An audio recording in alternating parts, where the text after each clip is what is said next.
Disclaimer: the contents of Studio 151 podcast and the TU Communication Disorders Connection podcast do not represent the views and beliefs of the University of Tulsa and the Mary Kay Chapman Center. Hello, welcome back to the 5th episode of the TU Communication Disorders Connection podcast. This is Sarah Launchbaugh, and today I am joined with Brooke Martin. Hi, thanks for having me. Yes, Brooke, we're so excited to have you today and hear a little bit about your story. So we're continuing on. This is our second in our series of podcasts about social and pragmatic language. And Brooke is a practicing SLP in this area, so we're excited to hear what she can share with us today. First of all, Brooke, can you just tell us how you got interested in the field? Yeah, I kind of just fell into it, really. Yeah, good. I went to college to be a pharmacist. Wow. I wasn't great at chemistry. So that kind of, That happens. Yeah, so canceled that one out. And then I just took one of the classes. I think I worked with my advisor and he recommended it. And I ended up taking a class and really liking it. And then, 6 years later.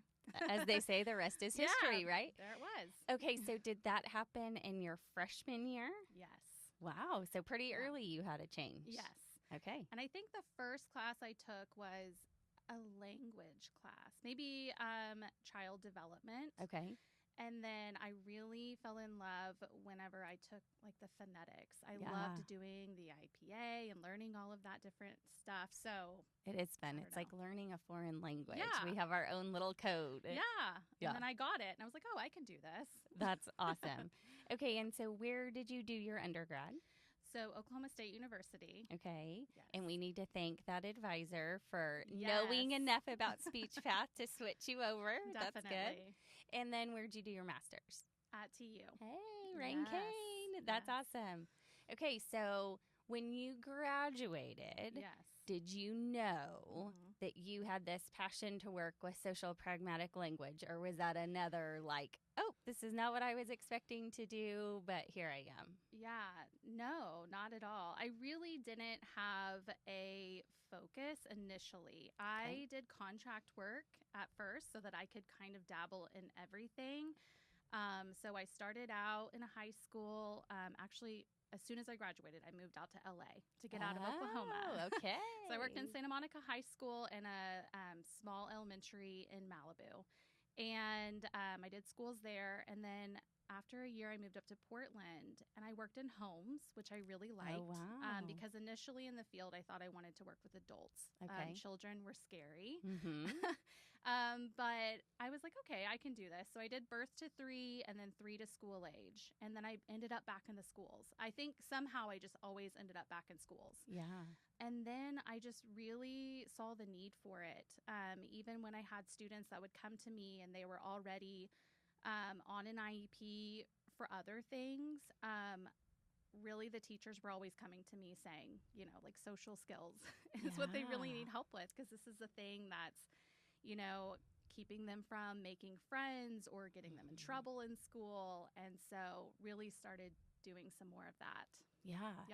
And I just think particularly in the school setting that social skills are hard for teachers to understand, that the speech path, that it's in our scope of practice. It's kind of hard to test at that age for it. So it's an often overlooked, underserved. Yeah, I think so. And I think initially when I went into it, I was used to doing articulation and language. A lot of that is drill and to see how many repetitions you can get in per session. And so when I started doing social language, that was hard for me because it's more of a conversation that you're having. And to me, it felt slow. I was like, oh my gosh, we didn't get enough in 30 minutes.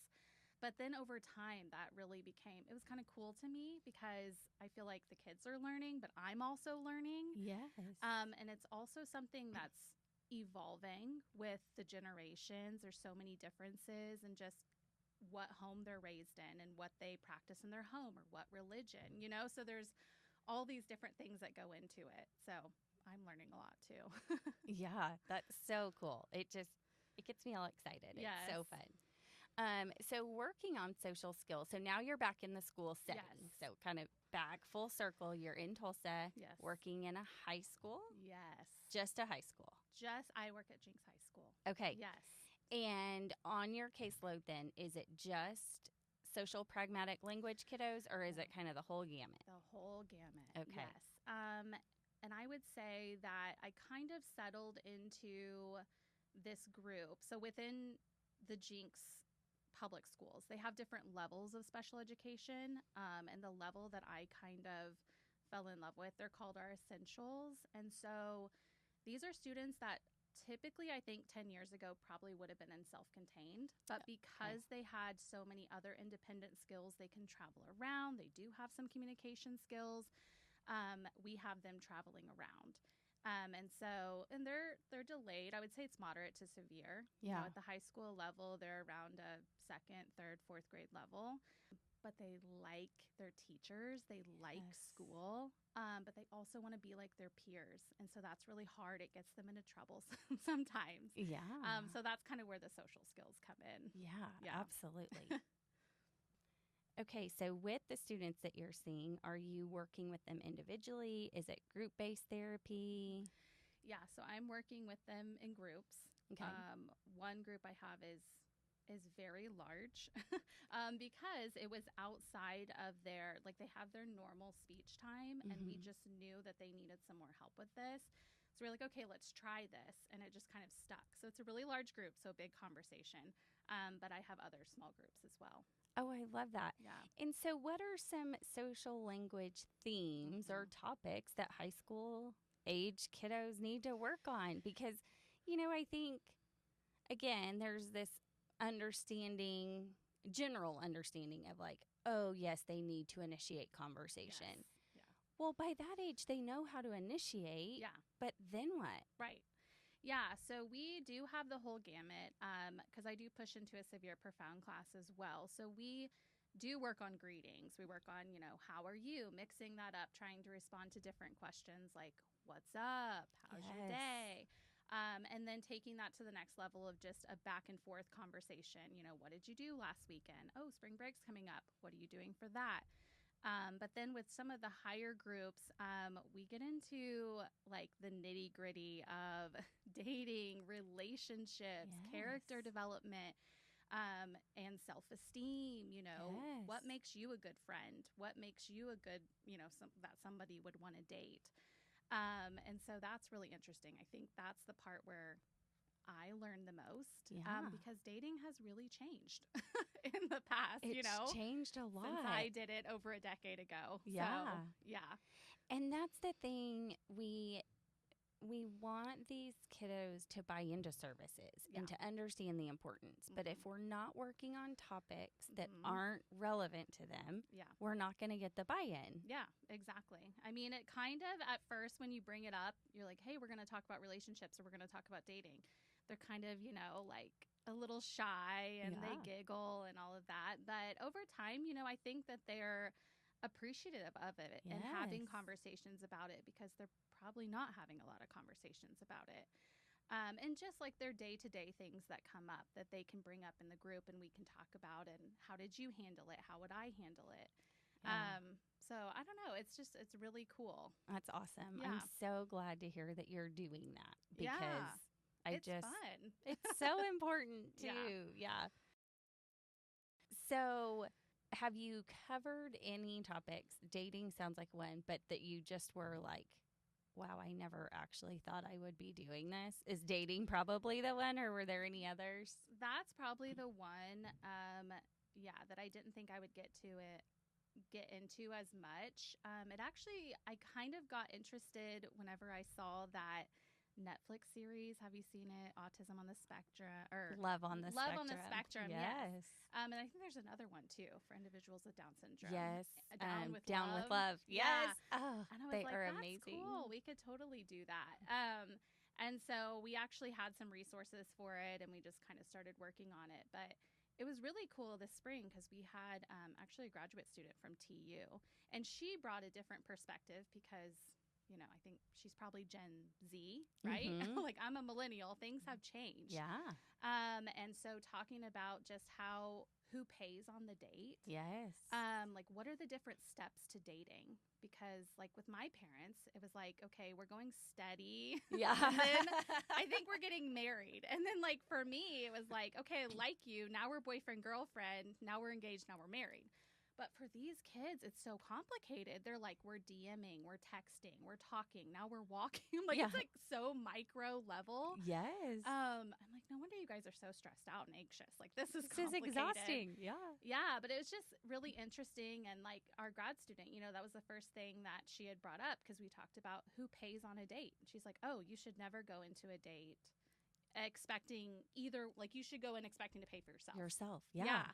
And so just kind of hearing all those differences, it's just really interesting. Yeah. And the kids all had their different perspectives because they talked to their parents or they've had some experiences, Right. So just kind of talking about what's appropriate and what's not in that setting. I love it. Yeah. So you brought up a good point. We've mentioned autism. I think we know that a lot of individuals with autism or on the autism spectrum might have difficulty with social or pragmatic language. Maybe Down syndrome. But is it limited to that? Do only like diagnosed disorders need social language practice or help? No, I don't think so. I mean, we have students that, with intellectual disabilities, speech language impairment, autism, Down. I mean, we have a whole gamut of them. Another thing we get into is figurative language. Yes. Like that's super hard. And they tell me, you have like I have idioms from like back then. I don't remember how they say it. They're like, we don't say raining cats and dogs anymore. We don't say piece of cake. And so then they're teaching me ones, like what does it mean to spill the tea or to be ghosted or, stuff like that. And they don't all just pick up on those naturally when they're talking to their peers. So for them to be able to ask and then for us to talk about it in our group, and sometimes I have to Google it. Like, I don't know what it means to be capping, like, I'm not sure. So that's amazing. Yeah, it's kind of cool. I think that figurative language part is something that, definitely it does not just fit into one diagnosis or disability. It's really hard. For sure. So. Oh, I love that.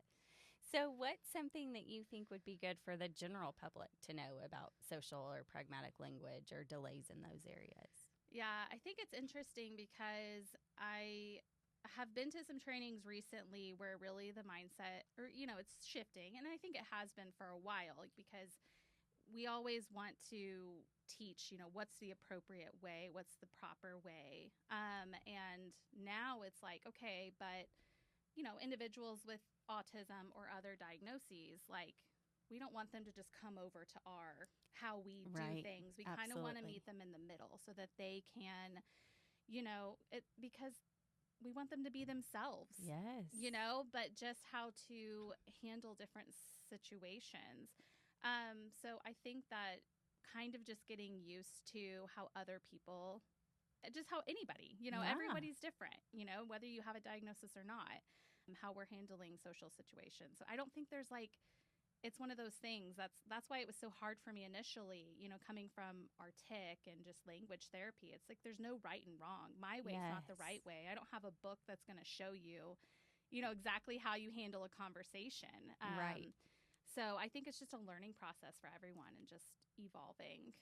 And I think just ideally us all being that more patient, open communication partner, because you don't know who you're going to run across or how maybe that initial small chat's really hard for them, but once you get into a conversation of a topic that's of interest, we could have a great conversation. But that icebreakery is just painful for a lot of us, to be honest.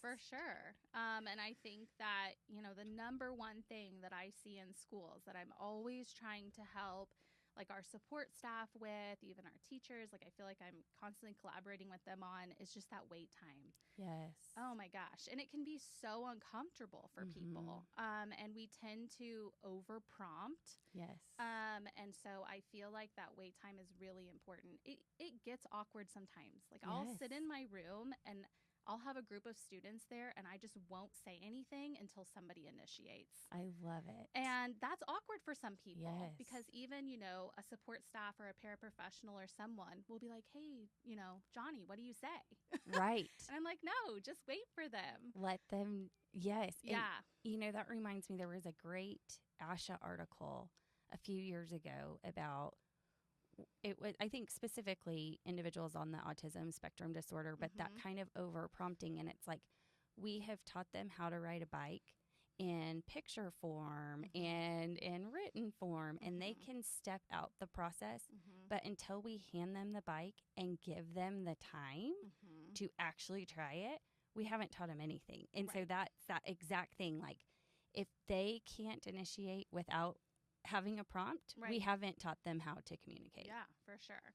And I think just also teaching people how to do kind of those indirect prompts too. Yes. Even if it's just, I'm kind of looking at you, or I like make a hand motion, or like, what could you say to me? Yes. I think those are good for practice as well. I love that. So it sounds like you've probably learned a lot, but what is something that you've learned working in that social pragmatic realm that you didn't necessarily know, maybe graduating and entering the field? I think the biggest part was just how to take my time with it. I think that whenever I was first starting out, and even in the clinic, I may have even had like a clicker. I know I always had my paper. I had a Post-it note on my arm, and it's how many times can you get this repetition, and so I was trained to do that. So going into social skills therapy was so different. So I think just learning how to be okay with that, slow down. It's okay to have a conversation. And then by the end of the year, maybe your therapy is just having a conversation. And then like you did it, Right. And like we went back and forth 17 times. I don't know. Yes. So I think that was it for me. Just being able to slow down, because I feel like I was just more, I want to get, 80 reps in. Yeah, 30 we're minutes. trained in that. I don't want to say drill sergeant, but we are. We're trained for that, like rapid repetition, that drill. Yeah. And then this is not that way. Yeah. And I think it's okay to go off script. Yes. That was the hard thing too. And feeling like, oh, we didn't get to this today, but we got to these 3 things that I never thought possible. So I think, just learning that too was big. Yeah. There's so much because, again, and we've kind of hit on it, but we want it to be relevant. We want to follow their lead, because if these students are actually having a conversation with us, but it's not the conversation we thought we were going to have, it's still a conversation. So we need to just embrace that, like organic things that come up. Yeah. I love that. Yeah. So cool. Okay, so I'm thinking about additional topics you might cover, and I know I've kind of beat you up about this. We've heard a lot about relationships, but so at TU, we do host a social skills summer camp for high school students. This will be our second summer to host that, and it's been great. But thinking about those desired topics, obviously dating comes up every summer, but we've also had interviewing or job skills come up. Is that something that you've worked on or been approached with at your school? Yes, we have done that too. We work through, typically my seniors, we'll work through resumes together and interview questions, and then we do mock interviews. And actually just within the last year, so this last year was our first kind of cohort of students that can stay till they're 22. So in Oklahoma, we used to only have a standard diploma, but now we have an alternate diploma. So if you're not taking the standard state test, you can stay till you age out at 22. Oh, wow. So those students will, ideally, we have them going out to different workplaces. So there's sheltered workshops within the community. So we work with A New Leaf and Bridges and Goodwill. Awesome programs. Yes. And so our students definitely encounter some social things that they didn't expect, how to talk to your boss, that code switching of how do you talk to your boss versus your family versus your friends. How do you call into work? Yes. How do you quit a job? Yes. How do you deal with conflict in the workplace? So we do have an adult group, and they come in every other week, and we talk about these things. And then also on my calendar, I have it to where I go out every other week, and I'll go to Bridges or go to Goodwill or New Leaf and kind of just do more like on-the-job training with communication. That. Oh my Yeah. gosh, I love that. Yeah, so that's been really fun and different, and just the things that they encounter.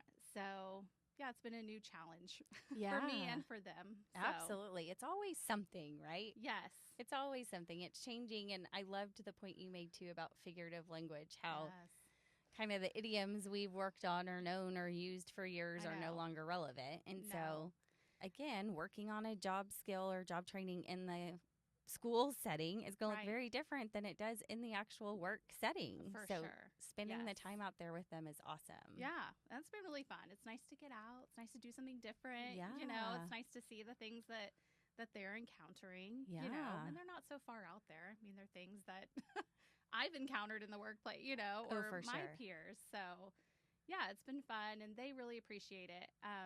This last year I went like on their first day of work. They were, that made them feel comfortable because it was someone they knew going with them, and just kind of, let them out into the world, spread their wings. So yeah, it's been fun. That's wonderful. And I'm so glad that you saw the need and said yes, because I truly feel like social skills for so many SLPs, it's just this kind of unknown. Yeah. It is not like our drill-based training that we expect. It's not kids. Right. But it's not like our older adult population that we're used to either. Right. They're like the middle, and Yeah. it's kind of scary. And I think it's just fantastic that you saw the need and were like, yes, I'm going to address this, instead of probably me in your shoes going, oh, it's definitely a need, but it's kind of scary and I don't want to do it. Like there's no cookbook for it. Yes.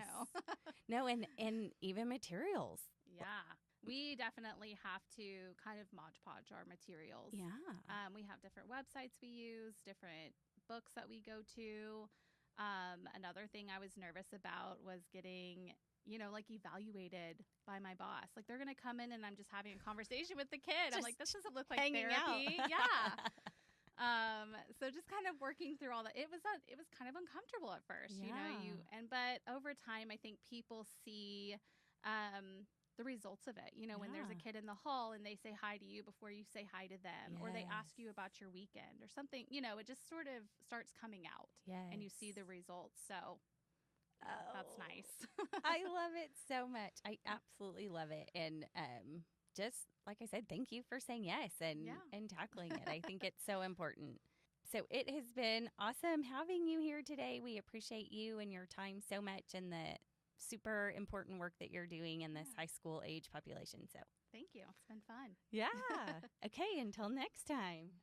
For further information or podcast ideas that you'd like to share with us, please reach out at 918-631-2504.